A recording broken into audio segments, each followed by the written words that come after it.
ça va vous paraître un peu bizarre ce que je vais dire, ça va être filmé, donc je ne sais pas si je vais le dire.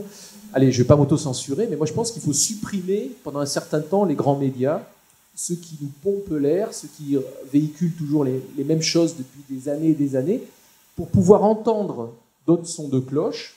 Je ne sais pas, par exemple, un son de cloche complètement dominé aujourd'hui, c'est la décroissance. Si vous portez un point de vue décroissant sur l'économie, vous passez pour un dingue, et c'est une sensibilité politique qui est très peu présente dans les grands médias.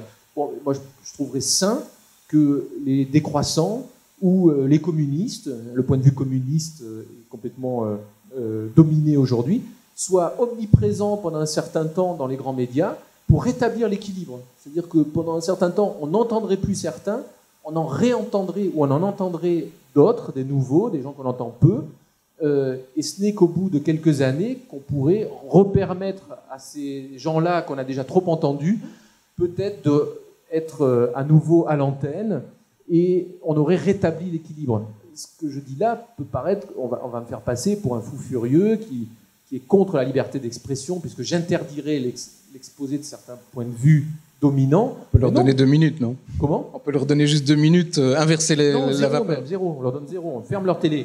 On ferme TF1, on ferme France 2, on ferme France 3, on ferme M6, Canal+.